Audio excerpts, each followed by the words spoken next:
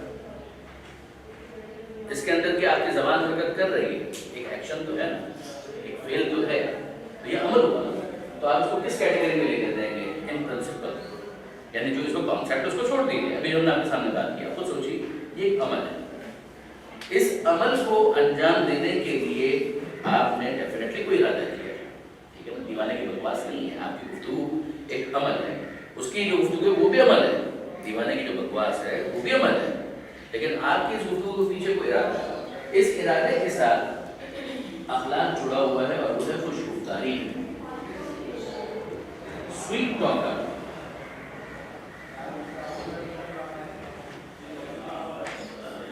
اچھا بولتا ہے، اچھی گفتگو ہے، ایک دفعہ اچھا بولنا عمل ہے، ایک دفعہ اچھا بولنا عمل ہے، تقریر رٹ کے بھی کوئی کر سکتا ہے، 2 منٹ کی، 1 منٹ کی، یہ عمل ہے، مگر جب وہ گفتگو کرتا ہے لگتا ہے پھول جھڑنا شروع ہو گیا، یہ خوش گفتاری ہے، اس کی گفتگو کے اندر بڑی خوبصورتی ہے، اس کا تعلق اخلاق کے ساتھ۔ اخلاق جو ہے وہ انسان کے اس عمل کو آٹومیٹک بناتا ہے۔ اب اگر وہ شخص خاموش بھی ہے نا، ابھی وہ کچھ بھی نہیں بول رہا ہے، اسی لیے میں چاہ رہا تھا کہ اس کو آپ نے غور کیا ہوگا یقیناً، میں نے کہا ایک ہے عمل صدقہ دینا اور ایک ہے اخلاق سخاوت۔ صدقہ دینا عمل ہے، ضروری نہیں ہے ہر صدقہ دینے والا سخی ہو۔ آپ نے ایک بہت اچھی تقریر کسی کی سنی اور آپ متاثر ہوئے اور آپ نے کہا کہ دینا تو چاہیے، میرا دل تو نہیں مانتا لیکن دینا تو چاہیے، اور اب آپ نے بڑی مشکل سے زبردستی جیب سے 5 روپے نکالے، پھر اس میں سے 2 روپے واپس رکھ دیے، 3 روپے جا کر دے، یہ عمل تو کیا نا، سب ایکشن، ایکشن تو ہے، کیا یہ اخلاق بنا؟ اخلاق نہیں، اخلاق یہ اس وقت بنے گا جب یہ آپ کی عادت بن کے اخلاق کا حصہ بن جائے، نفس کے اندر چلا جائے، when it becomes automatic۔ جب موقع آئے گا آپ اس عمل کو کرنے کے لیے خود سے تیار ہو جائیں گے without feeling any pressure inside۔ اس کا تعلق اخلاق کے ساتھ، آپ متوجہ ہیں؟ اس کے اندر خوش گفتاری کسی طرح سے، اس کا دل تو گالی دینے کا چاہتا ہے مگر سامنے وہ بیٹھا ہوا ہے جس کو میں بول نہیں سکتا، لہٰذا وہ بڑی مشکل سے آپ جناب کر رہے ہیں، تو یہ آپ جناب عمل ہے اور اچھا عمل ہے، باقی اس کا اخلاق نہیں ہے، اس کا اخلاق نہیں، اس کا اخلاق کچھ اور ہے، اس نے اپنے آپ کو روکا ہوا ہے۔ یہ بنیادی چیز ہے جہاں انسان کے نفس اور اس کے دل کے اندر وہ چیز اس طرح سے راسخ ہو جائے کہ it becomes automatic۔ ابھی نہیں بھی کر رہا تب بھی یہ خود ہوتا ہے، جیسے کہ اندر وہ چیز ڈیولپ ہو چکی ہے، اس میں کیا ہے، یہ ہے بنیادی جو مقصد تھا اخلاقیات کا، اس کو الگ کرنے کا مقصد یہ تھا۔ میں نے کہا کہ اس کے نفس کو وہ متاثر کرے، اس میں بہت بہت لمبی ہو سکتی ہے، بہت لمبی ہو سکتی ہے، ہم ٹاپک پر رہنا چاہ رہے ہیں تو بنیادی مقدمہ عرض کر رہا تھا کہ اب جو عقائد سے متعلق ہے وہ تو ابھی ہم دیکھتے ہیں، یہاں پر امیر المومنین کا جملہ ہے، وہ فرماتے ہیں لا تر الجاہل الا مفرطا و مفرطا، کہ تم دیکھو گے جاہل کو، یعنی بیکاز آف ہز اگنورنس، اس کے علم نہ رکھنے کی وجہ سے، یا وہ اس ایکسٹریم پر چلا جاتا ہے یا اس ایکسٹریم پر عمل کر رہا ہے، عدل نہیں ہے، آپ نوٹ کریں ایکسٹریم کا مطلب کیا ہے؟ یہ ہے بنیادی پوائنٹ بیسک درمیان کا، یہ ایک ایکسٹریم ہے اور یہ دوسری ایکسٹریم ہے۔ کیا وہ ایک نماز پڑھتا ہی نہیں یا وہ صرف نماز نہیں پڑھتا ہے؟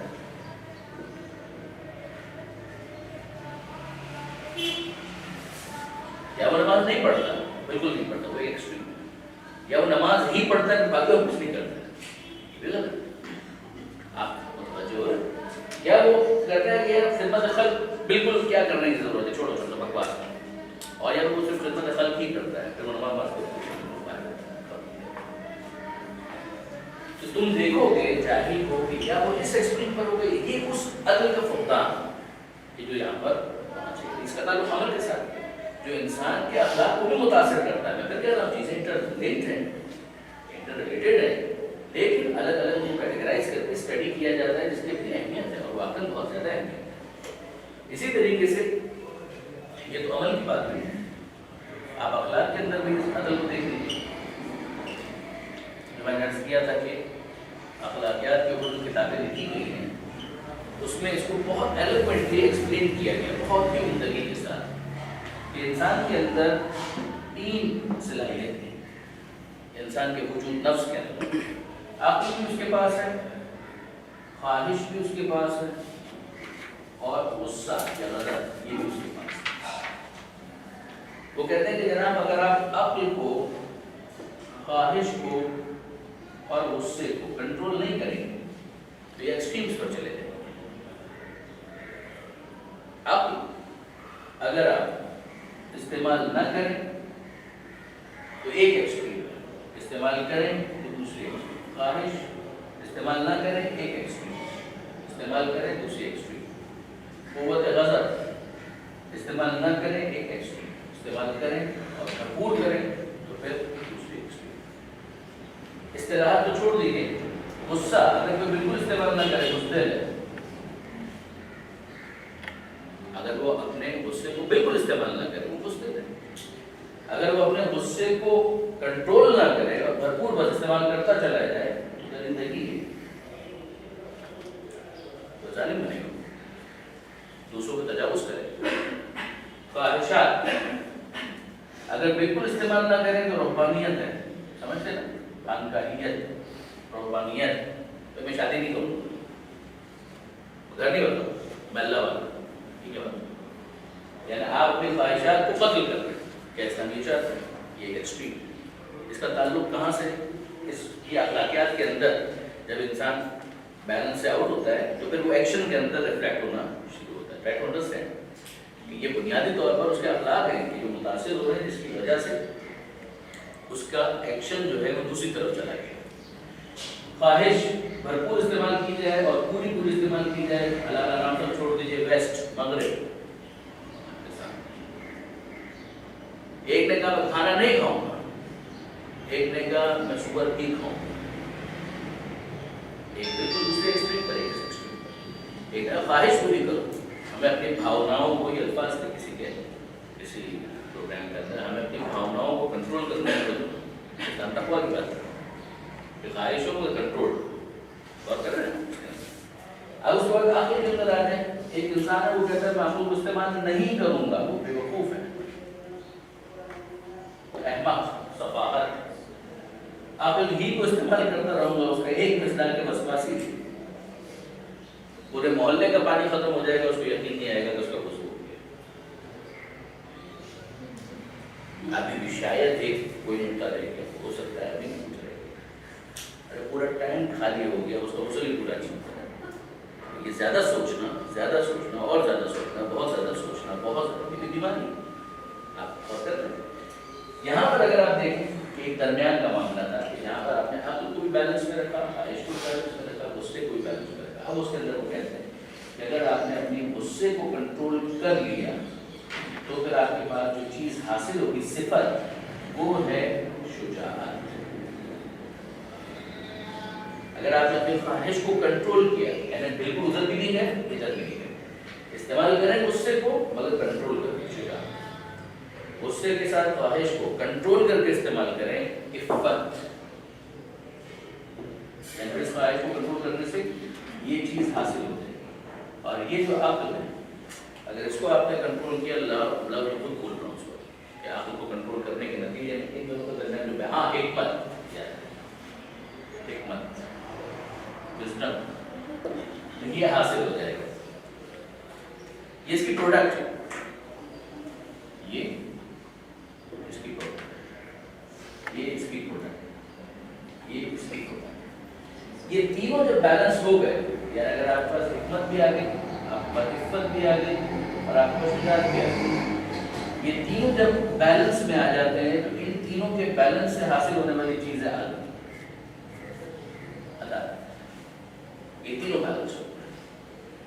باقی جتنی بھی چیزیں اخلاقیات کے اندر جو میں اخلاق کہتے ہیں ان کا کہنا ہے کہ جناب باقی جتنی بھی صفتیں ہیں وہ سب اس کے اندر ہیں. تکبر، حسد، لالچ، یہ سب اس کے اندر ہے.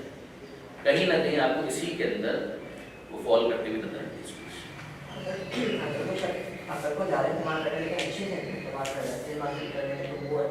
بہت اچھی بات ہے.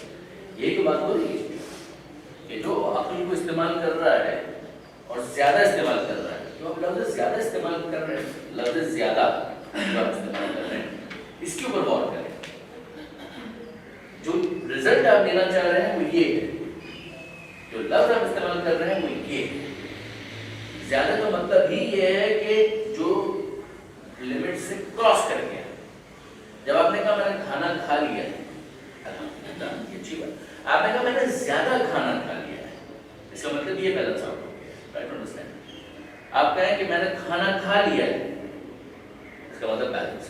اگر آپ نے کم کھانا کھایا ہے، اس کا مطلب یہ کہ بیلنس آؤٹ ہو گیا، دوسری سائڈ پر آؤٹ. مگر لفظ زیادہ جو ہے نا، لفظ زیادہ ایک ہوتا ہے ریلیٹو، کہ مثال کے طور پر یہ ایک ہے، اس کے مقابلے میں دو ایک سے زیادہ ہے. ٹھیک ہے. جب آپ کہتے ہیں کہ ایک ہے اس کے مقابلے میں دو، تو دو ظاہر ہے کہ ایک سے زیادہ ہے. تین وہ دو سے بھی زیادہ ہے، ایک سے بھی زیادہ ہے. جب آپ چار کہتے ہیں تو چار تین سے بھی زیادہ ہے، دو سے بھی زیادہ ہے، ایک سے بھی زیادہ ہے. جب آپ کہتے ہیں جتنا ہونا چاہیے تھا اس سے زیادہ ہے، یہ اس بیلنس کو ڈسٹرب کرتا ہے. اس میں آپ کمپیئر ہی کر رہے ہیں. جب آپ کہتے ہیں کہ جتنا ہونا چاہیے تھا اس سے زیادہ ہے. مثال کے طور پر یہاں پر یہ 2 مارکر ہیں، ٹھیک ہے، ہو سکتا ہے کہ آپ ایک آدھ کلر اور یہاں پر رکھ دیں، مگر بلو مارکر جو ہے یہی 500 یہاں پر پڑے ہوں، یہ زیادہ ہے، بہت زیادہ ہے. ٹھیک ہے.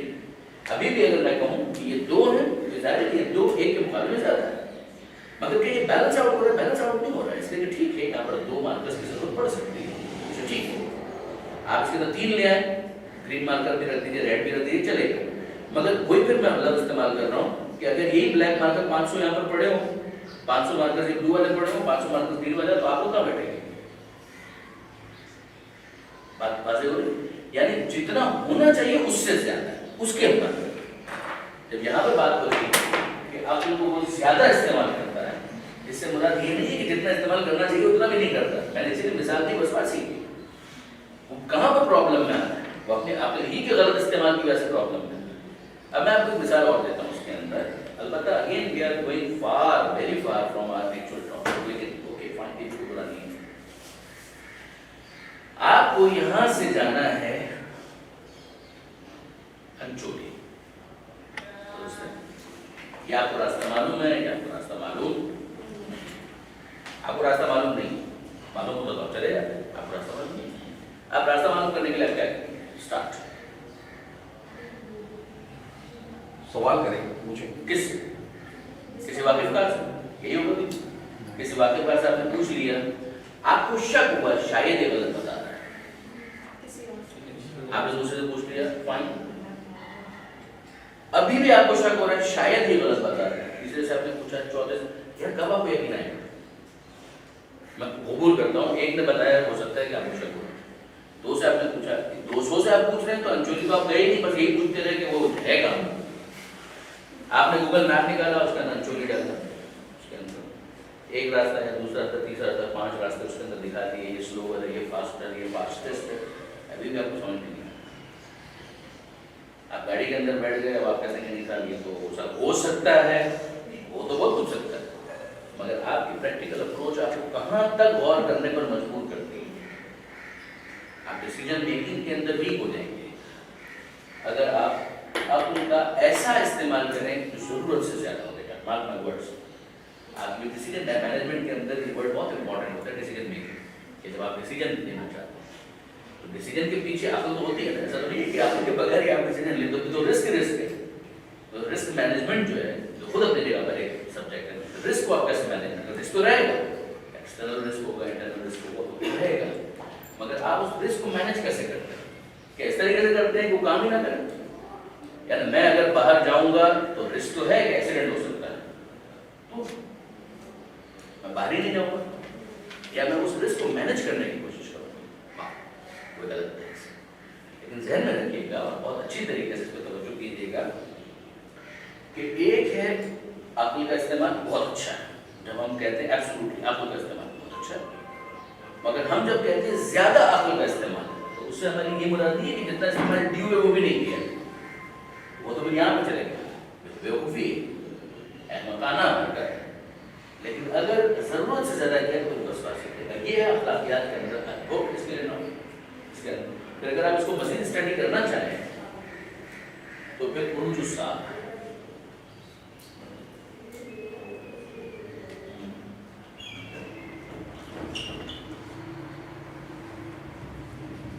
یہ معراج السعادہ کا ترجمہ, اس کے اسٹارٹنگ 100 پیجز جو ہیں وہ بہت مفید ہیں اس پورے کانسیپٹ کو سمجھنے کے لیے جو اخلاقیات کے اندر عقل کو سمجھاتے ہیں. ملا احمد نراقی بہت اچھی کتاب, واقعی بہت اچھی کتاب.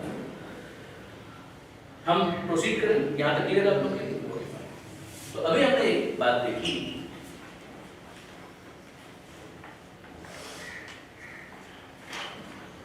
کہ دین کی بنیادی جو تینوں تعلیمات ہیں ان کے اندر کہیں نہ کہیں عدل کی بحث موجود ہے, مگر اب جو ہم عدل کو ڈسکس کرنے چاہ رہے ہیں اس کا تعلق ہے پہلی کیٹیگری کے ساتھ. یعنی جب آپ عقائد کے اندر عدل کہتے ہیں تو اس سے آپ کی کیا مراد ہے؟ اس سے مراد ہے عدل الہی, وہ جسٹس, وہ عدل کہ جو خدا سے متعلق ہے, عدل الہی, ڈیوائن جسٹس. ٹھیک ہے جناب. اب ہمارے سامنے وہ فہرست آ جاتی ہے, توحید, عدل, نبوت, امامت اور پیغمبر.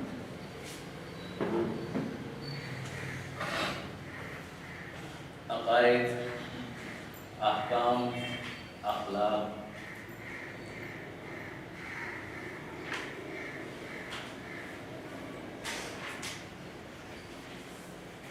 اس پہلی کیٹیگری کے ساتھ ان 5 کو جوڑ دیا جاتا ہے. پھر ان کی ڈیپتھ میں جب ہم جاتے ہیں تو اور بہت سارے برانچز نکلتی ہیں, بہت کچھ نکلتا ہے. علم کلام کی وہ ساری بحثیں اپنی جگہ پر, مگر اب اس عقائد کے اندر یا اصول دین کے اندر ہمارا فوکس ہے اس کے اوپر. جب ہم عدل الہی کی بات کرتے ہیں تو ہم نے کیا ایزیوم کیا جس کے بعد ہم اس بحث کو آگے بڑھا سکتے ہیں. اگر عدل الہی کی ہم بات کریں یا خدا کے عدل کی بات کریں تو اس کا مطلب یہ ہے کہ یہاں تک ہم پہنچ چکے ہیں. اس لیے کہ اگر ہم نے خدا ہی کو نہیں مانا ہے تو پھر خدا کے عدل کو ماننے کا کوئی مطلب ہی نہیں. ٹھیک ہے, اگر ہم خدا کو مان رہے ہیں, اگر آپ سے یہ کہوں کہ چائے پئیں گے یا کافی, تو آپ ہوں گے تو چائے یا کافی پئیں گے.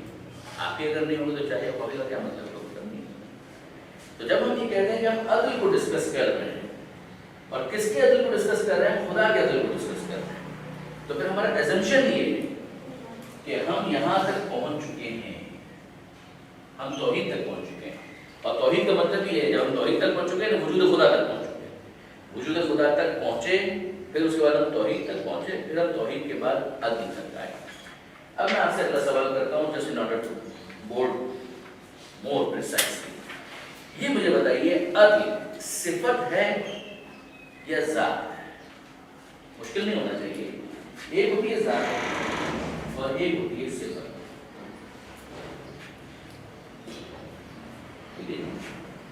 ایک ذات ہے اور ایک صفت. اگر میں آپ سے سوال کروں کہ آپ اپنے طور پر سوچیں, چھوڑ دیں کتاب کے اندر کیا لکھا ہوا ہے کیا نہیں لکھا ہوا ہے, آپ سوچیں اور مجھے یہ بتائیے کہ یہ جو عدل ہے یہ ذات ہے یا صفت ہے؟ چلیے انسان سے ہم شروع کرتے ہیں. صفت. انسان کے حوالے سے تو اگر کوئی شخص ہے وہ کہیں گے بڑا عادل ہے, ٹھیک ہے, تو یہ اس کی صفت ہے, ٹھیک ہے نا. اب میں آپ سے سوال کرتا ہوں خدا کے بارے میں, مجھے خدا کے بارے میں بتائیے. مجھے اس وقت تو یہ بتائیے, اگر میں آپ سے یہ کہوں کہ یہ صفت ہے یا ذات ہے, تو آپ اس کو صفت کہیں گے یا ذات کہیں گے؟ آپ کلیئر نہیں؟ نہیں, اگر کہنا چاہے ذات تو یار اوپر آپ کہہ سکتے ہیں ذات, میں کوئی اعتراض نہیں ہے. یعنی اس میں یہ بڑی بات تو ہٹا دیجیے, بالکل دل سے نکال دیں کہ مثلا اگر آپ کچھ کہیں گے تو سامنے سے کوئی ایسا ریئیکشن آ جائے گا جو بہت ہیوملیٹنگ ہوگا, نہیں ہوگا, بالکل بھی نہیں ہوگا, نوٹ کریے. اگر ہو جائے تو میں ایڈوانس کوشچن کے لیے معذرت کرنا چاہتا ہوں, اس لیے اس کو دیکھتے نا بات سمجھ میں نہیں آئے گی نا, واضح نہیں ہو پائے گی. لہٰذا بنیادی طور پر اس کو ذہن سے نکال لیجیے, یہ صفت تو ہے, ٹھیک ہے. اس چیز کو سمجھنے کے لیے یہ صفت ہے, ہمیں پہلے یہ تھوڑا سا سمجھنا ہوگا کہ ذات اور صفت میں فرق کیا ہوتا ہے. ہم انسان سے شروع کرتے ہیں, ٹھیک ہے. ایک آپ کا وجود ہے جو آپ کی ذات, آپ اس کو لے لیجیے, منطقی بحثوں کو جانے دیجیے, یہ ذات ہے. اور ایک آپ کی صفت ہے, صفت کو آپ ایکوائر کرتے ہیں, صفت کو حاصل کرتے ہیں. صفت جو ہے, مثال کے طور پر ہم یہ کہیں عالم, جاہل, یہ صفت ہے. اگر ماں کے پیٹ سے کوئی عالم بن کر نہیں آتا, ماں کے پیٹ سے کوئی ڈاکٹر بن کے نہیں آتا, فائن, یہ صفت ہے کہ وہ صاحب علم ہے. اس علم کی بنیاد پر اس کا عمل آئے گا تو اور زیادہ معتبر ہو جائے گا, ایسے ہی ہے, ٹھیک ہے.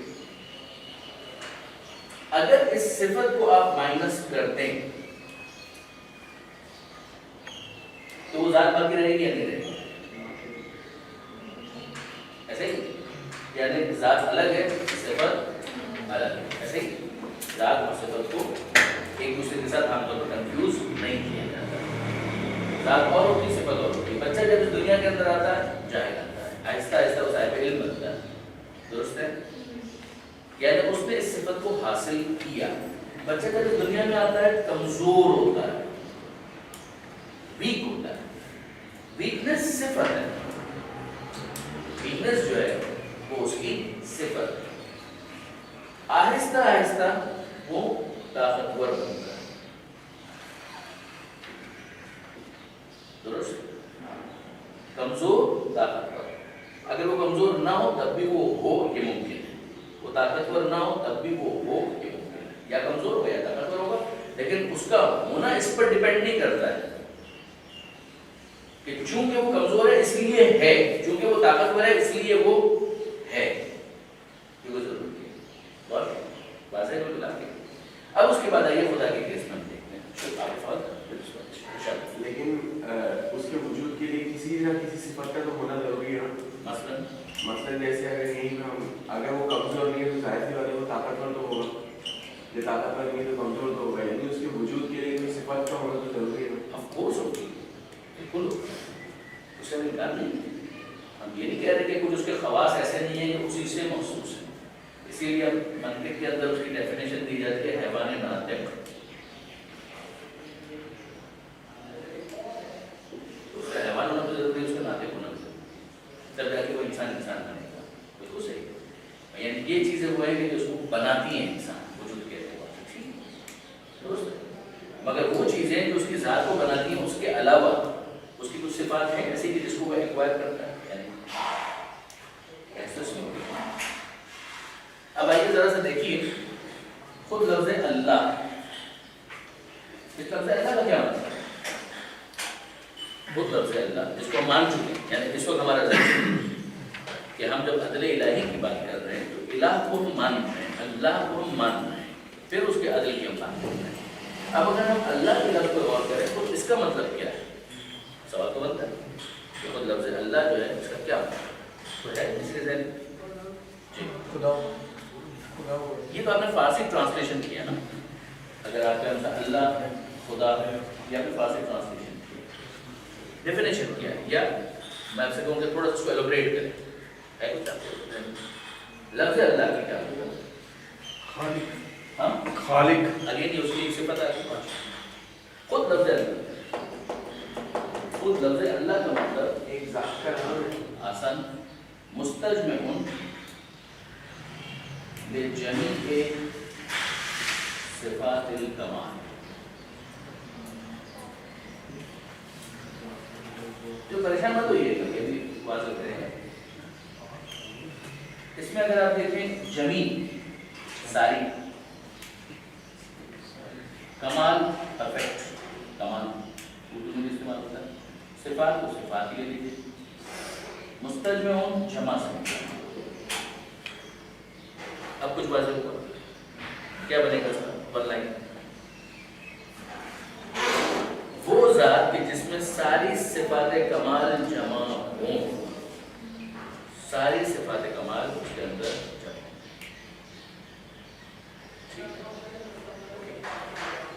کر لیجیے. آگے اب کیا کریں؟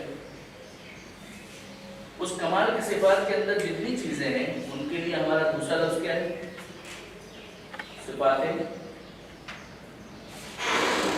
ثبوتیہ.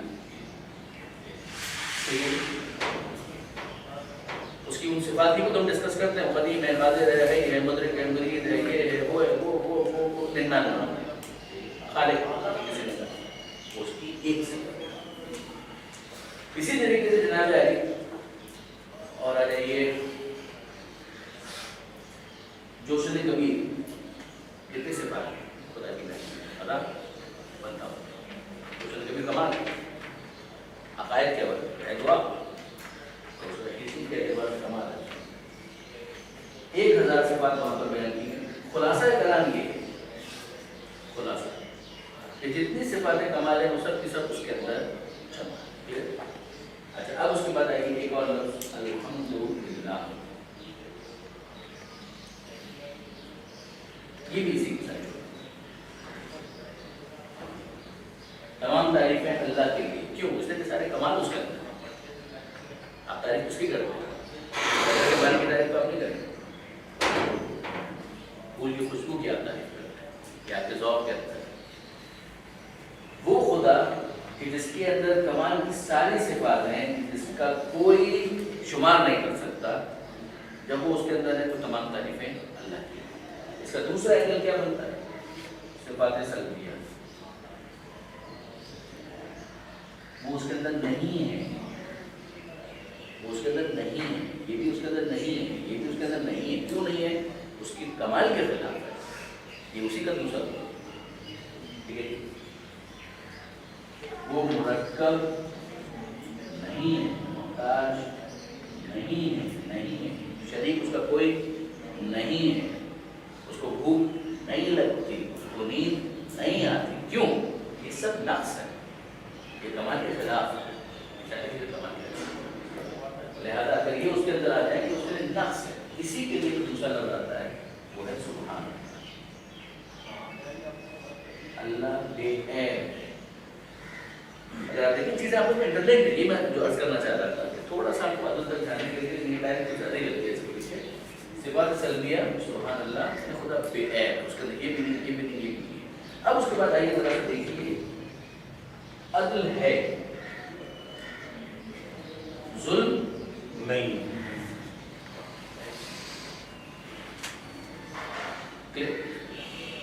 عدل جو ہے وہ صفات کمال میں سے ہے یا صفات نقص میں سے ہے؟ یہ نقص ہے، کمال. یعنی یہ آپ کو وجدان کہتا ہے کہ آپ کو خود اندر سے آواز آتی ہے کہ نہیں کمال. خدا وہ ہے کہ اس کے اندر ساری کمال کی صفات موجود ہیں. تو پھر خدا عادل ہے. خدا کے اندر کوئی ایسی صفت نہیں ہو سکتی جو نقص والی. میں کہتے ہوں خدا کے اندر ظلم اندر باہر یہ الفاظ ہمارے خدا سے بات ہے. میں نے آپ کو تھوڑی دیر پہلے آپ سے عرض کیا، بہت اچھا ہے درمیان میں کوشچن کی کہ کچھ تو ہے نا جو انسان کو بناتا ہے.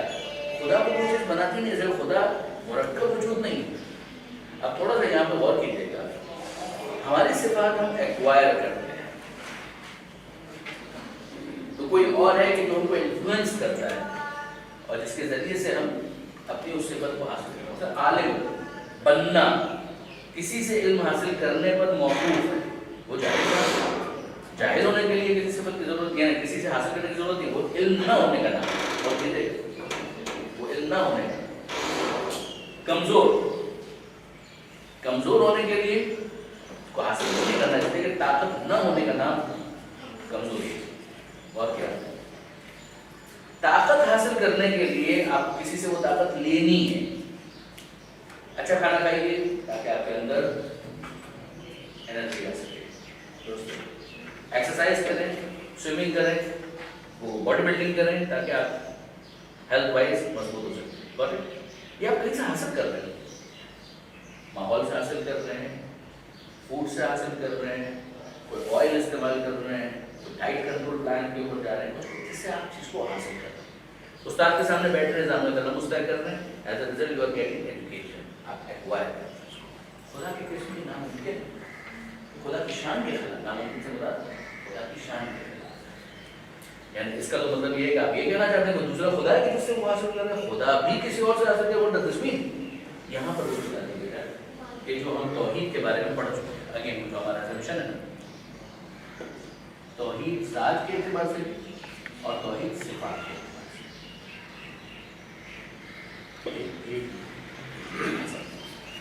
ہم ڈسکس کرتے ہیں اس کو. ورنہ اب یہاں پر آپ نوٹ کریں, آپ لوگوں نے رٹا لگایا ہوگا, یقیناً لگایا ہوگا. جب آپ لوگ مدرسے کے اندر پڑھتے ہوں گے مکتب میں, تو آپ لوگوں نے کس پڑھی ہوگی صفات ظاہر پر ذات نہیں. تو کیا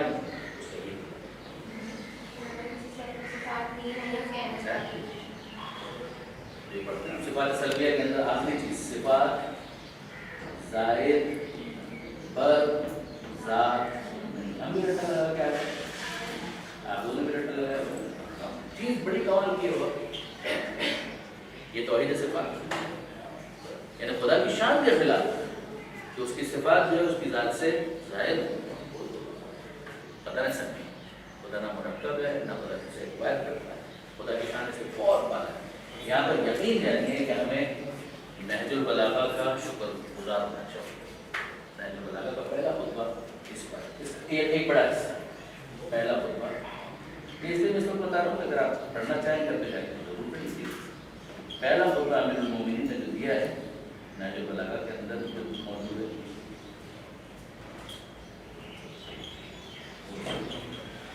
ایک حصہ وہ جو آپ کہہ رہے تھے, آپ کہتے ہیں مطلب اور کہتے ہیں. ابھی آپ نے جو ہے اللہ کی ریپوٹیشن کا تصویر کہا تھا کہ تمام کمال صفات کا مجموعہ یعنی مرکب یعنی میں یہ اسی لیے میں کہہ رہا ہوں کہ یہ ہماری تعبیر کی کمزوری ہے. بریک لے لیں آپ 10 منٹ, یہ ہماری تعبیر کی کمزوری ہے. ہاں جی, چائے کا 10 منٹ کا بریک لے لیں. شور چلے اس لفظ کو کمپلیٹ کر دیتے ہیں, اس کو دیکھ رہے ہیں. یہ تعبیر کی کوتاہی ہے. بالکل آپ صحیح کہہ رہے ہیں. جمع ہونے سے اگر آپ یہ سمجھ رہے ہیں کیا یہ ایکسپلینیشن اگر کیا کہ مثلا وہ الگ ہے, اس کی صفات الگ ہے, جس کو لا کر یہاں پر جمع کر دیا گیا, معاذ اللہ کان پکڑ بٹ اور پتہ نہیں. اسی کو ایکسپلین کرنے کے لیے بیٹا یہ جو بھی آخری جو بات میں نے کی تھی اسی کو ایکسپلین کرنے کی. وہاں پہ جمع ہونے سے کیا ہوتا ہے, وہاں پہ جمع ہونے سے یہ مراد نہیں. ایک یہ ہے کہ ہم یہ کہیں کس نے ان لوگوں کو یہاں پر لا کر جمع کر دیا, ایک یہ ہے کہ یہ یہاں پر ہیں, جمع ہیں, اور جمع اس معنی میں نہیں ہے کہ الگ الگ ہو کے پھر جڑ کر جمع ہے. وہ خدا کے کس موسم میں یاد رکھیے گا, اگر یہ ہم مانتے ہیں تو پھر تو خدا مرکب ہے, تو خدا مرکب ہے. جو مرکب ہوتا ہے محتاج ہوتا ہے, یاد رکھیے گا. یعنی مرکب ہونے کا ایشو کیا ہے, مرکب ہونے کا ایشو یہ ہے کہ محتاج ہے. آپ دو ہاتھوں سے بن کر مل کر بنے ہیں, سر ہے, دھڑ ہے, ہاتھ ہے, انگلیاں ہیں, انگلیوں کے اندر بھی پورے ہیں, کتنے سیل ہیں, لاکھوں کروڑوں, یہ سب مل کر آپ ایک ہے. خدا ایسا ایک نہیں ہے معذرت, اس لیے کہ آپ کے وجود کا ایک ایک حصہ اپنے وجود میں اس دوسرے کا محتاج ہے کہ اگر اس کو نکال دیا جائے تو آپ ٹوٹنے لگیں گے, ختم ہونے لگیں گے, کٹ جائے گا, ناقص ہو جائے گا, اور کٹ جائے گا اور ناقص ہو جائے گا, ایک وقت آئے گا بالکل ختم ہو جائے گا. خدا ایسا نہیں. خدا ان چیزوں کو پیدا کرنے والا, وہ خالق ہے, وہ ان کا پیدا کرنے والا ہے. یعنی یہی کہ اگر انسان اپنے آپ کو اتنا زیادہ اینالائز کرے گا, خدا کی پرفیکشن اس کو زیادہ سمجھ میں آتی ہے. اور یہ طے کہ ایبسولوٹ پرفیکٹ صرف خدا ہے اور کوئی بھی نہیں.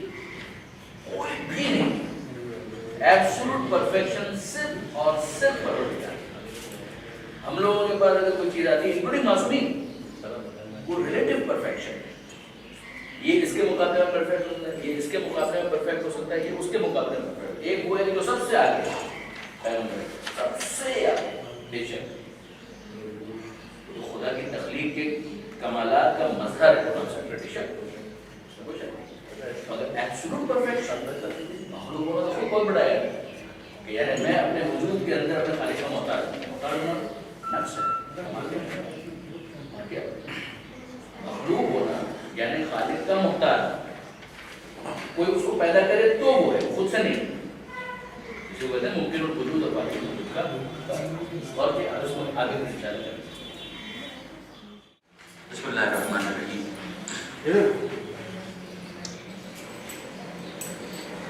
گزارش ہے کہ پروردگار عالم کی صفات اور ذات اس میں جدائی توحید کے خلاف ہے. اس لیے توحید کو جو ڈسکس کیا جاتا ہے توحید ذات کو بھی ڈسکس کیا جاتا ہے اور ساتھ ہی ساتھ توحید صفات پر بھی بحث کی جاتی ہے, توحید افعال پر بھی بحث کی جاتی ہے. اب آئیے ذرا عدل الہی کے حوالے سے فوکس ہو کر جب ہم گفتگو کریں گے تو پہلی چیز یہ ہے کہ قرآن مجید کا اس بارے میں کیا بیان ہے. کیا قرآن مجید نے پروردگار عالم کو کہیں پر اس طرح سے عدل کرنے والا کہا یا نہیں؟ عدل کے لیے عربی کی زبان میں ایک اور لفظ بھی ہے اور وہ ہے قسط. عدل اور قسط یہ دونوں ایک ہی مطلب کو بیان کرتے ہیں. قرآن مجید کے اندر پروردگار عالم نے یہ لفظ اپنے لیے صراحت کے ساتھ استعمال کیا ہے. شاہد اللہ انہ لا الہ الا ہو والملائکہ واولو العلم قائما بالقسط. یہ سورہ آل عمران کی آیت ہے, آیت نمبر 18, کہ جس میں پروردگار عالم نے ارشاد فرمایا کہ اگر اللہ اس بات کی گواہی دیتا ہے کہ اس کے سوا کوئی معبود نہیں ہے اور اس کے ملائکہ بھی اس بات کی گواہی دیں گے اور صاحبان علم بھی اس بات کی گواہی دیں گے. یہ اگر آپ دیکھیں تو روٹ بنتا ہے کہ اللہ گواہی دیتا ہے, فرشتوں کو نازل کرتا ہے, فرشتے وہی لے کر آتے ہیں اور پھر انبیاء کے اوپر وہی نازل ہوتی ہے, وہ اہل علم ہے, اولو العلم. تو یہ ایک گواہی ہے خدا کی توحید کی ذات کے اعتبار سے. پھر اس کے ساتھ ہی جو لفظ ہے وہ ہے قائما بالقسط, کہ وہ خدا قائم ہے قسط کے ساتھ, عدل کے ساتھ, قیام کرنے والا ہے عدل کے ساتھ. تو یہ آیت جو ہے بہت مضبوط آیت ہے اس حوالے سے. پھر اس کے بعد ان آیتوں کا ایک بہت بڑا سلسلہ ہے کہ جس میں پروردگار عالم نے اپنے آپ سے ظلم کی نفی کی ہے کہ خدا ظلم نہیں کرتا, خدا ظالم نہیں ہے, خدا ظلم کرنے والا نہیں.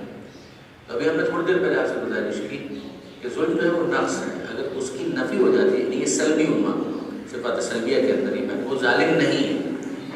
آپ اس صفات سلبیہ کے اندر فہرست دیکھتے ہیں مختصر فہرست, اور جو صفات ثبوتیہ کے اندر جو آپ فہرست دیکھتے ہیں 9-10 جتنے بھی صفات وہ بھی مختصر فہرست ہے.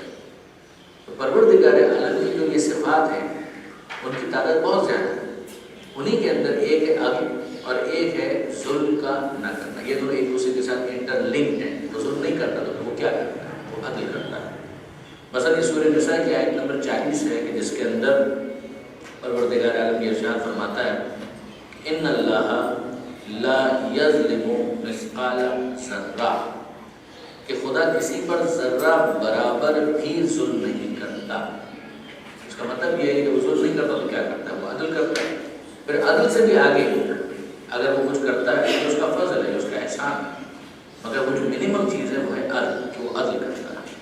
پھر سورہ یونس کی آیت ہے کہ ان اللہ لا یظلم الناس شیئا, اللہ انسانوں پر ہرگز ظلم نہیں کرتا. اس کے اندر بھی ظلم کی پروردگار عالم نے خود سے نفی کی. پھر اس کے بعد اگر آپ دیکھیں تو یہاں پر جو دوسری دلیل انہوں نے آپ پیش کی ہے, آپ کو اس کی بات کر رہا ہوں, وہ دلیل عقل. دلیل عقل اس اعتبار سے جو بھی ہم نے تھوڑی دیر پہلے ڈسکس کیا کہ عدل جو ہے وہ صفت کمال ہے, وہ کمال کی صفت ہے, اور خدا وہ ہے کہ جس کے اندر ساری کمال کی صفات از خود موجود ہے, اس کسی سے حاصل نہیں کی. تو یہ عدل کی صفت بھی خدا کے اندر ہونی چاہیے. پروردگار عالم کو عادل ہونا چاہیے, اس لیے کہ وہ کامل ہے, اس کے اندر کوئی کمی نہیں ہے. پھر اس کے بعد انہوں نے بہت اچھا ایک انالیسس دیا ہے جو علم کلام کی کتابوں کے اندر بہت اچھا ایک ڈسکشن ہے, اور وہ یہ کہ اگر ہم اس بات پر غور کریں کہ ظلم کے عوامل کیا ہوتے ہیں, یعنی وہ کیا ریزنز ہوتے ہیں, وہ کازز کیا ہوتے ہیں کہ جو کسی کو ظلم کرنے پر آمادہ کرتے ہیں, کس وجہ سے کوئی ظلم کرتا ہے. اس کی ایک وجہ یہ ہوتی ہے کہ اس کے پاس آگاہی نہیں ہے, اویئرنیس نہیں ہے, اس کو پتہ ہی نہیں ہے کہ عدل کیا ہے, جس کی وجہ سے وہ جہل کی وجہ سے ظلم کرتا ہے. دوسرا ایک ریزن ہے وہ عاجز ہے, وہ مجبور ہے, جس کی وجہ سے وہ ظلم کرتا ہے. یعنی وہ ظلم نہیں کرنا چاہتا مگر چونکہ مجبور ہو گیا لہٰذا وہ ظلم کرنے پر مجبور ہے. تیسری چیز یہ ہے بیوقوفی, ججمنٹل ایرر, کہ وہ جج نہیں کر پا رہا کہ یہ ظلم ہے جس کی وجہ سے وہ ظلم کر رہا ہے. یعنی خود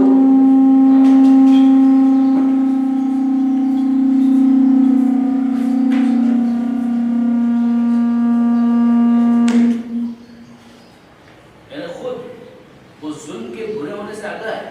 ایسا نہیں ہے کہ وہ ظلم کے برے ہونے کو نہیں سمجھ, مگر یہ نہیں سمجھ پا رہا کہ اس جگہ پر یہ کام کرنا یہ ظلم ہے.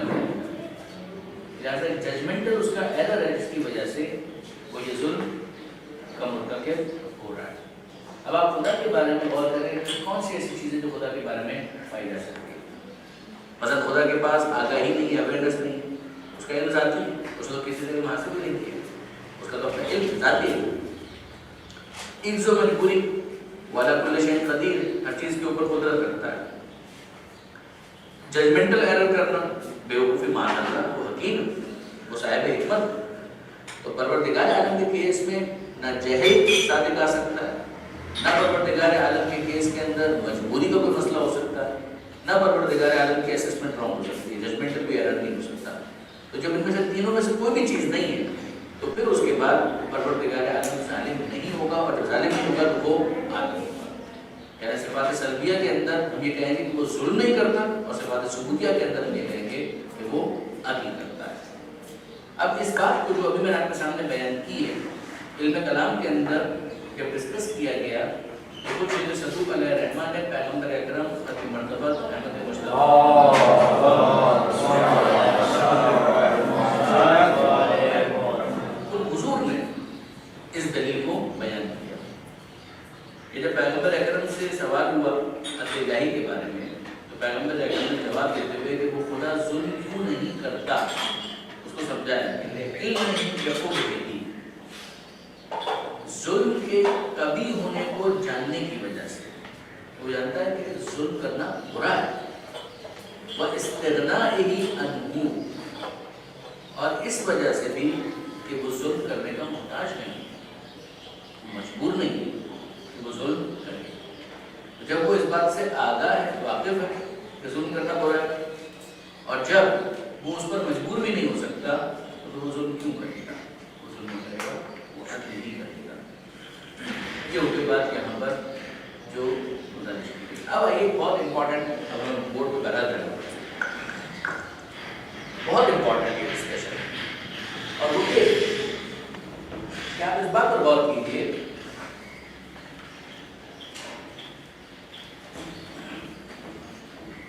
کہ خدا کی صفات تو بہت ساری ہیں. آپ نے ہر صفت کو تو لے جا کر اصول دین کے اندر الگ سے ڈسکس نہیں کیے. جب آپ نے کہا کہ اصول دین 5 ہیں, توحید, اس کے بعد آپ نے یہ تو نہیں کہا غفاریت, رحیمیت, عدالت, پھر اس کے بعد آپ آ گئے نبوت کے اوپر اور امامت کے اوپر اور پھر قیامت کے اوپر. ایسا تو نہیں کیا. خدا کی صفات تو بہت ساری ہیں. آپ نے ان تمام صفات کے اندر صرف اس عدالت کو اصول دین کے اندر کیوں ڈسکس کیا؟ اس کے ریزن بہت سارے ہیں. ایسا نہیں کوئی ایک ریزن ہے. جیسے کہ اس کے اوپر بہت بڑا ایک جھگڑا پڑ گیا مسلمانوں کے درمیان, جس کی وجہ سے ان کے 2 گروہ بن گئے. ایک عدلیہ, یہ عدلیہ وہ جوڈیشری سسٹم نہیں ہے, وہ اس کو بھی عدل کہنے کی وجہ تو یہی ہے کہ لوگوں کے درمیان عدل, ایک عدلیہ اور ایک غیر عدلیہ. ایک تو ریزن یہ ہے کہ وہ مسلمانوں کے درمیان اس بارے میں بہت بڑا جھگڑا پڑا, بہت زیادہ. عدلیہ کے اندر آ گئے امامیہ اور معتزلہ, اور غیر عدلیہ کے اندر آ گئے اشاعرہ. ابھی ہم اس کو لینگ ڈسکس نہیں کر رہے, صرف متوجہ کر رہا ہوں آگے کسی بحث کے اندر اس پر تبھی بات ہوئی شاید. گنجائش نہیں ہے۔ یہ جو امامیہ ہیں یہ تو ہو گئے 12 امامی والے شیعہ، انہیں کا دوسرا نام امامیہ ہے۔ معتزلہ جو ہے وہ شیعہ نہیں غیر، مگر کیا یہ امامیہ ہے؟ امامیہ بھی نہیں۔ کیا یہ سنی ہے؟ سنی کی ڈیفینیشن کیا ہے؟ جو مکتب خلافت کے ماننے والے آف کورس مثلا خلفائے راشدین کی جو بات کرتے ہیں وہ اس معنی میں تو یہ لوگ سنی ہے، اس معنی میں تو یہ لوگ سنی ہے کہ چونکہ یہ لوگ مکتب خلافت کے ماننے والے ہیں، یعنی وہ حضرت علی کو پہلے امام نہیں مانتے تو خلافت کے ماننے والے مکتب خلافت جس کو کہا جائے، اس میں تو یہ دونوں ایک ہو جاتے ہیں۔ وہی بات ذہن میں رکھیے گا، ابھی بھی میں اس کی ڈیٹیل میں بالکل نہیں جا رہا، کتاب کا ریفرنس دے دوں گا، وہ پڑھتے رہیے گا کہ جو لفظ سنی یا اہل سنت ہے یہ شیعوں کے مقابلے میں ایجاد نہیں ہوا، بس ذہن میں رکھیے گا، لفظ اہل سنت لفظ سنی یہ شیعوں کے مقابلے میں ایجاد نہیں ہوا کہ چونکہ بھائی وہ شیعہ ہیں لہذا ہم سنی ہیں، یا ہم سنی ہیں اور وہ شیعہ نہ۔ اس کو سمجھانے کے لیے تو یہ والی بات ہے کہ بھائی یہ امامیہ ہیں، یہ امام کے ماننے والے ہیں، 12 امام کے ماننے والے ہیں، یا پریسائزلی اگر ہم کہیں یہ حضرت علی علیہ السلام کو پہلا امام پیغمبر اکرم کا جانشین مانتے ہیں، خلیفہ بلا فصل مانتے ہیں، اس معنی میں یہ امامیہ ہیں۔ ان کے مقابلے میں جو ہے وہ خلافت والے ہیں جو خلفائے راشدین کی بات کرتے ہیں، پورا کانسیپٹ لے کر چلتے ہیں۔ اور کیا جو لفظ سنی ہے اس کے بارے میں جو تھیوریز ہیں اس کو اگر آپ پڑھنا چاہیں تو بہت اچھی کتاب ہے شیعہ کا مقدمہ،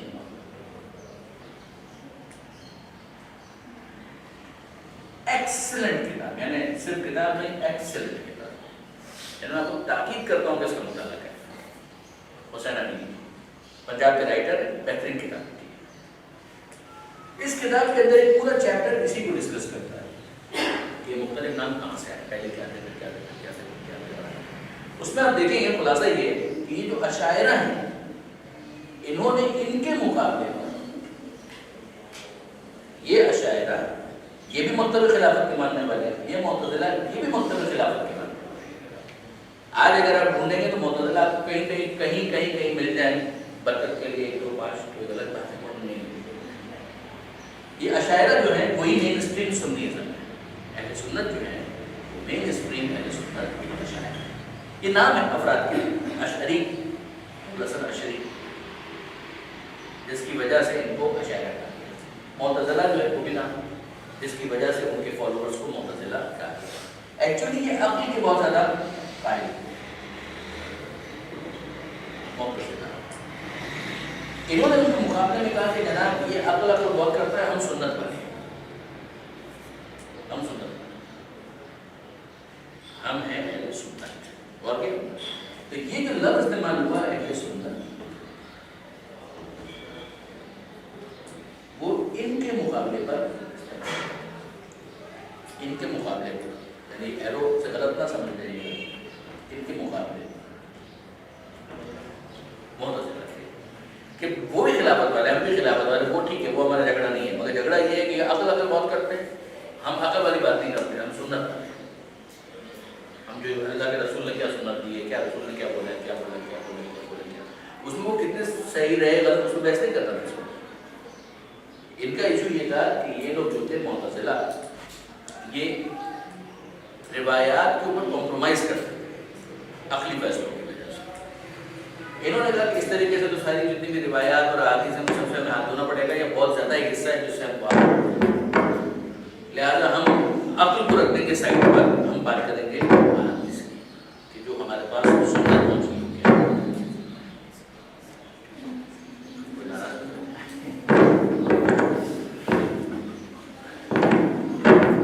اچھا اب اس کو بھی اگر آپ پڑھنا چاہیں ان دونوں کے نظریات کے خلاصے تو پھر عالم مطہری کی بہت اچھی کتاب ہے اسلامی علوم کا تعارف،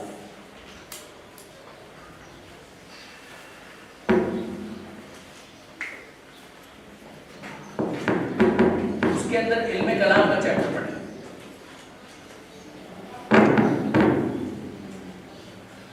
اس علم کلام کے چیپٹر کے اندر آپ کو معتزلہ اشاعرہ نظریات کا خلاصہ ملے گا، کس طرح سے یہ آپس میں ایک دوسرے سے انٹرلنکڈ ہوتے ہیں، کہاں پہ یہ جھگڑا کرتے ہیں، کہاں پہ یہ جھگڑا ہوتا ہے، اور امامیہ کے ساتھ ان کا کیا معاملہ بنتا ہے. اچھا ہوا کیا کیس اس کے اندر کہ احادیث کے اندر آپ جانتے ہیں پینیٹریشن اسرائیلیات کا بھی بہت زیادہ ہے, بہت زیادہ. یعنی اگر آپ صرف یہ کہنا تو زیادہ یہ حدیث ہے اس کو میں نے بس چونکہ انہوں نے کہا ہے نے لے لیا یا کہ بہت سادہ لوہی ہوگی, بہت زیادہ, یعنی اوور سمپلسٹی. بس کتاب کے اندر آگے اللہ کے رسول نے یہ کہا, وہ یہ تو آپ دیکھیں کون کہنے والا ہے کہ یہ اللہ کے رسول نے کہا ہے. معتزلہ نے اس بارے میں صحیح گرفت کی, انہوں نے کہا کہ ٹھیک ہے صاحب ہم تو یہ دیکھیں گے کہ وہ حدیث صحیح ہے غلط ہے. ایسا وہ صحیح اور غلط کے چکر میں پھر بہت زیادہ ریلیکٹنٹ ہو, بہت کیئرلیس اپروچ ان کی ہوگی. یہ حوصلے کی بات ہوتی ہے کہ جب آپ میدان کے اندر اترتے ہیں کسی علمی کام کو انجام دینے کے لیے, اکیڈمک جب آپ ریسرچ کرنے کے لیے جا رہے ہوتے ہیں تو پھر آپ کو تھکنا نہیں ہوتا. پھر آپ کا تھک گیا تو پھر آپ پیچھے چلے گئے, پھر آپ نے کہا کہ نہیں ٹھیک ہے وہی ٹھیک ہے, چھوڑو اتنی محنت مت کریں, یہ سستی. تو دین کے معاملے کے اندر یہ ہوا, بعض لوگوں پر ان کی طرف سے زیادتی ہوئی, بعض ان کی طرف سے زیادتی ہوئی. انہوں نے تو اسرائیلیات اور یہ سب کچھ بھی لے گڑبڑ کر انہوں نے معتزلہ نے بہت ساری ایسی احادیث کی جن کو اسرائیلیات نہیں کہا جا سکتا اس کے اوپر بھی کمپرومائز کر ڈالا. ایز اے ریزلٹ ایکسٹریمز بنتے چلے گئے, خود یہاں پر بھی لوگ عدل سے باہر ہوتے چلے ایشوز بنے.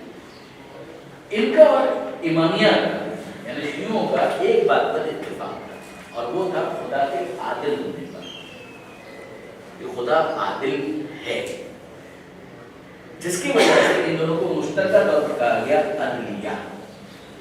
یہ بات ہے, یہ جو نام ان کا بنا یہ اس کامن ڈینومینیٹر کی وجہ سے, کہ صاحب یہ بھی عدل کے قائل ہے, یہ بھی عدل کے قائل ہے. کس کے عدل کے قائل ہے؟ خدا کے عدل کے قائل ہے. لہذا جب خدا کے عدل کے قائل ہیں تو پھر ان دونوں کو ملا کر کہا جائے گا عدلیہ. ان دونوں کے بھی جب ڈفرینس ہوں گے تو کہا جائے گا امامیہ, معتزلہ. اور ان کے مقابلے میں جب عدل کی بحث ہوگی تو یہ کہے جائیں گے اشاعرہ. اور پھر الگ الگ جب ڈسکشن ہوگی تو سب کو الگ الگ نام سے. ون آف دا ریزنس کہ عدالت کو الگ سے ڈسکس کیا گیا اس کا ریزن, اچھا وہ ڈفرینسز کیا تھے اس پر بات آگے آئے گی, لیکن ابھی اتنا سمجھ لیجیے کہ یہ عدلیہ کہلاتے تھے اور یہ لوگ غیر عدلیہ. اچھا یہ عدل کی دوسری بات ہے, یہ عدل کی دوسری بات ہے. وہ عدل الگ سے کوئی چیز نہیں, خدا جو کر دے وہ عدل ہے. یعنی آپ یہ کہتے ہیں خدا ظلم نہیں کرتا, خدا عدل کرتا ہے, یہ نہ خدا جو کرتا ہے وہ عدل ہے. بہت باریک فرق ہے, سمجھیے کیسے, اور غور بھی کیجیے گا کہ عدل کوئی حقیقت ہے, ظلم ایک حقیقت ہے. خدا ظلم نہیں کرتا, خدا عدل. وہ کہتے ہیں خدا جو کرتا ہے وہ عدل ہوتا ہے. اب وہ اس کو سمجھانے کے لیے جو ایلوبریٹ کرتے ہیں, مثال دیتے ہیں, وہ کیا کہتے ہیں, وہ کہتے ہیں جناب ابھی خدا اگر معاذ اللہ موسیٰ علیہ السلام کو جہنم میں ڈالا, ہم کہتے ہیں نہیں ہو سکتا, نہیں ہو سکتا, نہیں ہو سکتا کیا مطلب, نہیں ہو سکتا, نہیں ہو سکتا کیا مطلب, خدا ہر چیز پہ قادر ہے, قدرت رکھتا ہے, کیوں نہیں ہو سکتا. خدا اگر فرعون کو جنت میں ڈال دے اور موسیٰ علیہ السلام کو جہنم میں ڈال دے, ہمیں نہیں ہو سکتا, نہیں ہو سکتا کیا مطلب, خدا ہر چیز پہ قدرت رکھتا ہے. کہیں ظلم ہو جائے, خدا جو کرتا ہے وہ عدل ہے. یہ اس بات کو ذہن میں رکھیے, یہ ایشوز یہاں پر اس کو ایلوبریٹ کیا ہے. آپ کی کتاب جو آپ لوگوں کو پتہ نہیں ریکمنڈ کی گئی ہے یا نہیں, میرے ساتھ کی گئی ہوگی, اچھی کتاب, اس کے اندر بھی انہوں نے مثال دی دوسری کتابوں میں بھی, اور بہت شد و مت کے ساتھ یہ بحثیں ہوئی ہیں.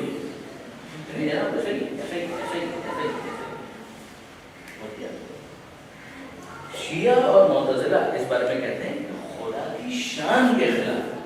جب آپ ہم یہ کہتے ہیں کہ نہیں ہو سکتا, اس کا یہ مطلب نہیں ہے کہ ہم نے خدا کی قدرت کو محدود کر دیا. علامہ حسن صاحب بہت گہری مثال دیا کرتے تھے, بہت ہی زبردست. اور کہا میر تقی میر انیس یہ بڑے بڑے شاعر ہیں, جائنٹس.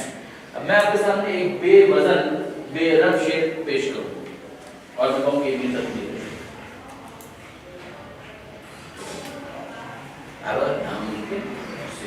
آپ شعر کو جاننے والے ہو ہی نہیں سکتا کہ میر تقی کا شعر نہیں ہو سکتا. کیوں نہیں ہو سکتا بھائی, آپ کے اس قدرت کو کم کر رہے ہیں, شعر لکھ نہیں سکتے. اس کی شان کے خلاف میر تقی ایسا بولے گا, میر تقی ایسا بولے گا, مرزا غالب اس طرح سے بولے گا.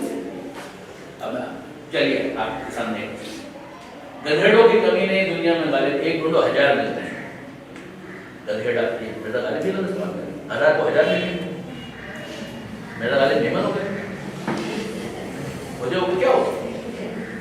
ہم کہتے ہیں نہیں ہو سکتا کہ مرزا غالب اس طریقے کا کوئی اس طرح کا کوئی شعر کرے, نہیں ہو سکتا. ہم نے اس کی قدرت کم نہیں کی بھائی, اس کی کمال کا تقاضا یہ ہے, وہ آئیکن ہے, وہ اس کا ماسٹر ہے, کیسے ہو سکتا ہے کہ اس طرح کا شعر ہے اس کی شان کے خلاف.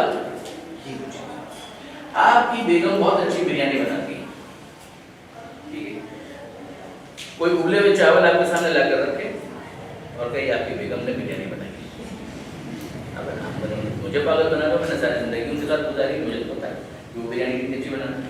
ہو ہی نہیں سکتا کہ میری بیگم کی بریانی نہیں, یہ ابلے ہوئے چاول آپ کہیں یہ بریانی تو نہیں ہو سکتی, اور میری بیگم کیسے نہیں بنا سکتی, سختی کا کیا ہوتا, یعنی اس ڈش کو خراب کرنے کے لیے جتنے ارکان ہیں وہ نہیں کر سکتی ہے. مسالہ خراب کرتے, چاول کو صحیح طرح سے نہ چھوڑے, اس کی شان کے خلاف ہے. یعنی یہ جو مثالیں جو مذاق والی ہیں ان کو آپ لے جائیے نا. آپ کا خدا موسیٰ کو ڈال دے جہنم کے اندر تو خدا قدرت رکھتا ہے جو چاہے وہ کرے. ارے بھائی خدا کی شان کے خلاف ہے کوئی یہ کام کرے, ورنہ تو صفات سلبیہ پر ڈسکس ہی کیوں کیا. اگر خدا کا کوئی شریک نہیں ہو سکتا, خدا کسی کو اپنا شریک نہیں بنا سکتا, خدا شادی نہیں کر سکتا, کیوں نہیں کر سکتا؟ آپ نے خدا کی قدرت کم کر دی.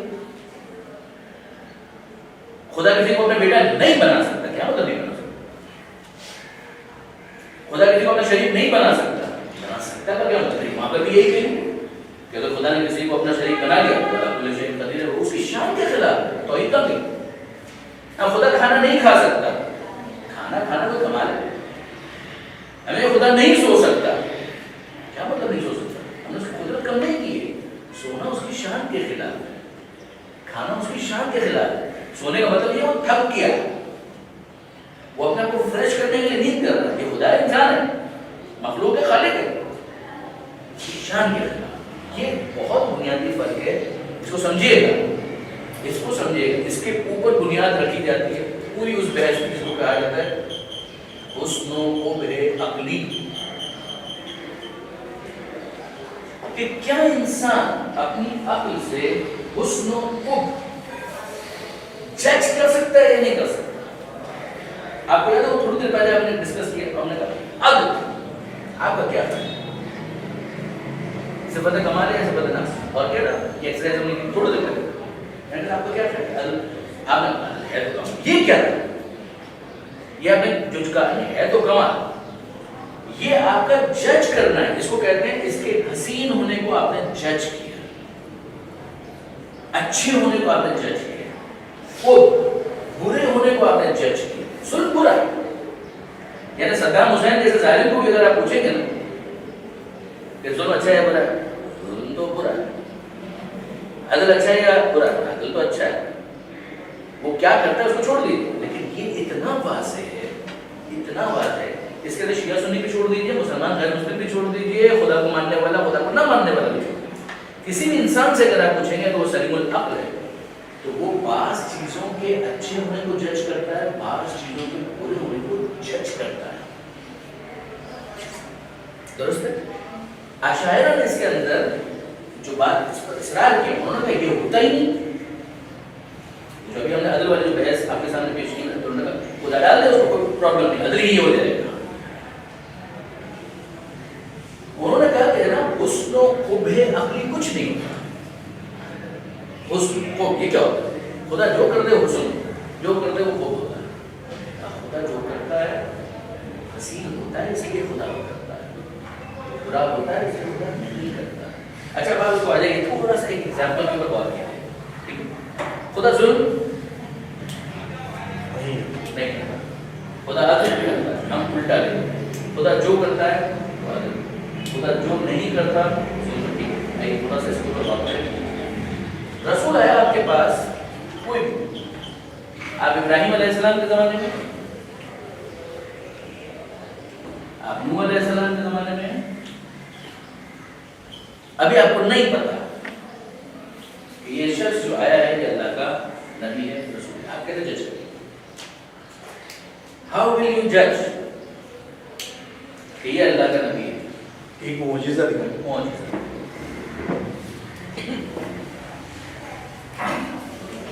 معجزہ اگر وہ دکھا دے تو ثابت ہو جائے گا کہ وہ اللہ کا نبی ہے. کیا بنیاد ہے اس کی؟ اور کیجیے کیا بنیاد ہے اس کی؟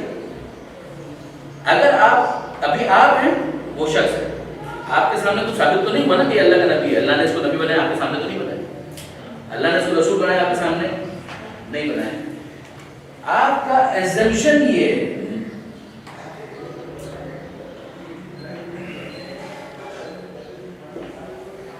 کہ خدا صحیح آدمی کو ہی معجزہ دے گا. یہ آپ کا ایزمپشن ہے. اگر آپ اس ایزمپشن کو درمیان میں سے نکال دیں تو پھر اس کے بعد یہ معجزہ اگر خدا نے کسی غلط آدمی کو دے دیا تو, اگر کسی غلط آدمی کو خدا نے معجزہ دے دیا تو نہیں ہو سکتا. خدا کیسے دے دے گا کسی غلط آدمی کو معجزہ؟ اس کی شان کے خلاف ہے. لیکن اگر آپ کہیں گے خدا یہ کر سکتا ہے, جی ہاں خدا ہو سکتا ہے, تو پھر نبی کی نبوت کا ثابت ہوگی. خدا نہیں نبی بنانا چاہ رہا تھا, دے دیا ایسے مستی میں, سمجھانے کے لیے موڈ ہو گیا, دے دیا ایسے. ابو جہل کو دے دیا معاذ اللہ مثلا, ابو لہب کو دے دیا, خدا نے سمجھانے کے لیے کہ اگر یہ خدا ہم کہیں کہ یہ خدا تو جو کہ چاہے کر سکتا ہے, تو یہ بھی کر دیا خدا نے.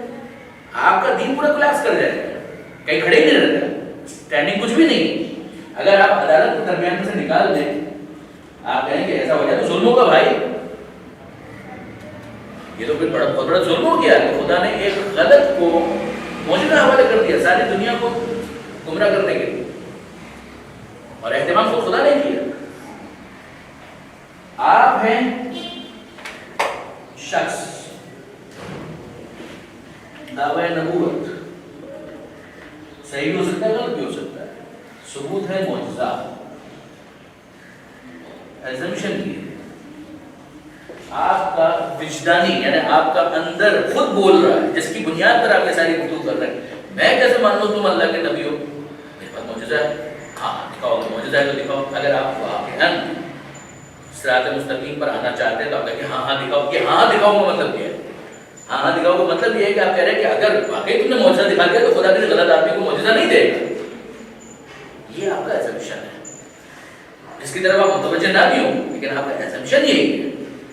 یہ انسان کا اندر سے خدا کو عادل ماننا ہے کہ خدا کے لیے قبیح ہے, خدا کے لیے برا ہے کہ وہ کسی غلط آدمی کو معجزہ دے. لیکن معجزہ اس کو بھی تو ہو رہا ہے, مطلب کوئی شخص دعویٰ نبوت بھی کرتا ہے اور جادو آپ کو دکھاتا ہے اور آپ کہتے ہیں کہ یہ معجزہ ہے. آپ کو نہیں سمجھ سکتا اس وقت چونکہ بحث معجزے کی نہیں ہے, یعنی محسوس نہ کیجیے, خاص کر پوچھے مختصر معجزے کا مطلب کیا ہے. جو یہ بحث ہے بالکل دوسری ڈائریکشن میں چلی جائے گی. اس کو تو ہم صرف اور صرف وہ اس لیے استعمال کرنا چاہ رہے تھے تاکہ اتنا سمجھ میں آئے. نبی ہے, ٹھیک ہے, پروپوزڈ امت ہے,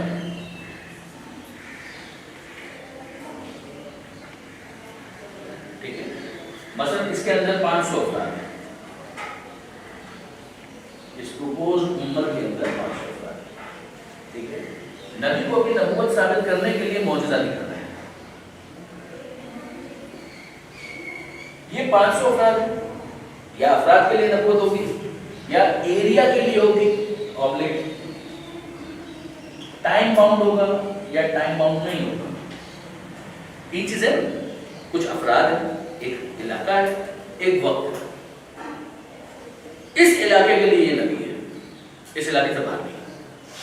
ان لوگوں کے لیے بنی اسرائیل کے لیے نبی ہے, بنی اسرائیل کے بعد. اس ٹائم کے لیے نبی ہے, اس ٹائم کے بعد نہیں ہے, ٹھیک ہے. جن لوگوں کے لیے یہ نبی ہے, جس علاقے میں یہ نبی ہے, جس زمانے کے لیے نبی ہے, اس علاقے میں, اس ٹائم میں, ان لوگوں میں سے کوئی بھی اس معجزے کا جواب نہیں لا سکے. جادو میں ایسا نہیں. جادوگر معجزہ ہونے کا دعویٰ نہیں کرتا ہے, یاد رکھیے. میں عام طور پر اس فنومینا کو سمجھانے کے لیے ایک مثال دیتا ہوں.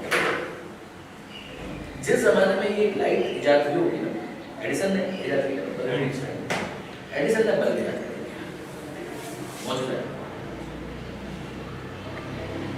نہیں. کیوں؟ معجزے کا مطلب یہ ہے میں نے یہ بلب ایجاد کیا ہے, تم کر کے دکھاؤ.